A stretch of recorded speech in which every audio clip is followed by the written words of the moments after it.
Oh,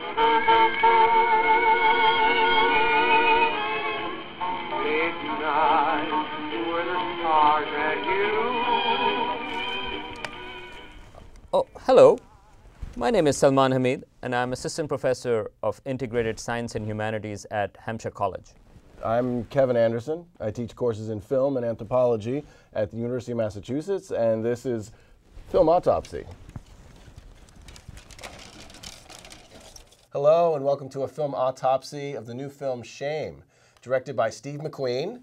Not the Steve McQueen from The Great Escape and Bullet, but a British filmmaker. And it stars Michael Fassbender and Carey Mulligan. This film is fantastic. It is also very tough to watch, for it deals a lot with sex, and rather explicit sex. But I would argue it is not, contrary to what most reviews are saying, it is not about a sex addict. It's about a guy who is unable to find value in meaningful human relationships, and therefore he turns to sex to get some sense of being human. Well, so the warning is apt. I mean, yes, you do see a lot of Michael Fassbender in the film. So well, you see all of Michael Fassbender in it. We'll come back to it, because I actually do think that it is. I mean, certainly it is about the value question is in there, but I think the movie is about addiction, ultimately. Whether it is sex addiction or not, that's a separate question. But yes, the movie is fantastic.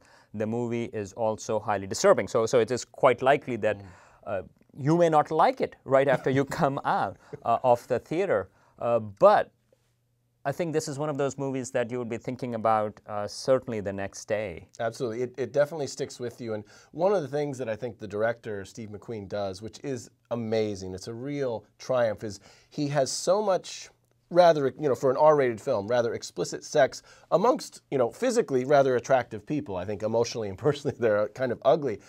And the sex is not in any way arousing. And, bear in mind, there's a whole industry based on, trying to arouse people by showing beautiful people having sex. And this film, it's just done in such a way that the sex it's just pathetic, it's sad, it's hollow. I think it's really amazing filmmaking, considering what he had to film. Right, and actually that sets the tone right in the beginning, like why the sex would not be arousing at all. And I don't want to give anything away, but I mean it's right from the beginning. It sets the tone that no, this is not an erotic film, even though it's an NC-17 rating and things like that. A couple of other things that I really liked. The movie is set in New York. And you had mentioned this bit that the director is British. British filmmaker and an Irish actor, a British lead actress in Carey Mulligan. And however, why is it New York? Well, but I think the movie is a lot about immigration. I mean, immigrant component. First of all, New York, the landscape, the city itself plays a big role. I think New York is a character in itself, and but it is also about the experiences of immigrants coming to the U.S. I mean, I think the Irish connection is central to the film and in understanding the film. One fantastic thing, again, within the screenplay that was done is that we understand that there are some family troubles with this character. What does Carey Mulligan say? She says, "We're not bad people. We just come from a bad place." And we don't quite know exactly what she means, but you don't need to know. And I think that was the best part, that they didn't try to explain away, oh, well, this was the reason. Rather, actually, it almost sort of like leaves it up to your imagination of why that would be the case. But it is somehow related to some immigration experience. I like that connection.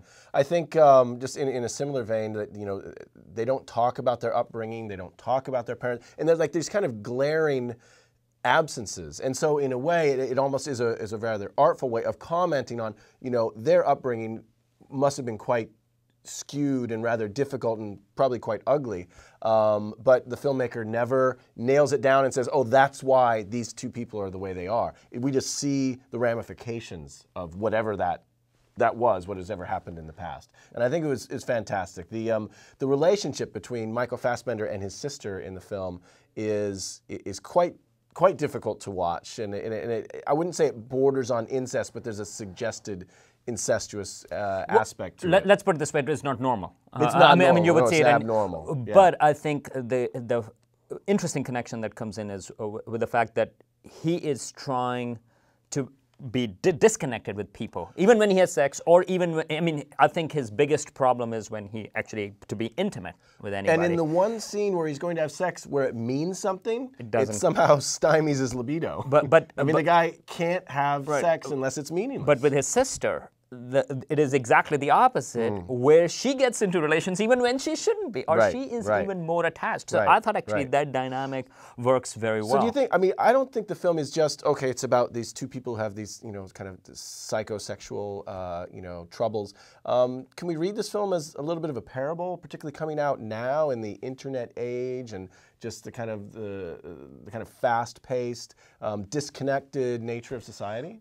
Well, I guess that's where you were going with the meaning question right in the beginning. Sorry. I mean, maybe. I thought it was more about, I mean, I think it's set in New York. It reminded me a little bit more like Wall Street films, where you have these single, usually guys, like, you know, going to single bars. And actually, this is where Fassbender's boss, for example, is also he's hanging out. His married boss. His married boss is also hanging out. So I think it reminded me, in that context, living in cities. But again, I would go back to the immigration context also, because again, this is more of an isolation, which can be connected to the modern age, the internet age, but also through other experiences. And what, you know, to some extent, he recognizes his difficulties, but as he explains to Carey Mulligan, he says, well, you know, I'm good. I have a good job and I have an apartment. And she's like, you know, big effing deal. You have an apartment, you have a job. You know, there's more to, you know, modern living than just these material kind of, you know, tokens. You know, obviously his life is not going well. So go and see this, and one of the most fantastic rendition of New York, New York. Absolutely amazing.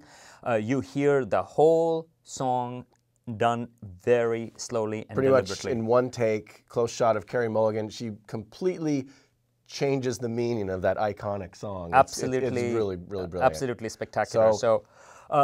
Good date film. Well, no. So Valentine's Day. Well, it depends upon what kind of a date it is. You know, it is up to you.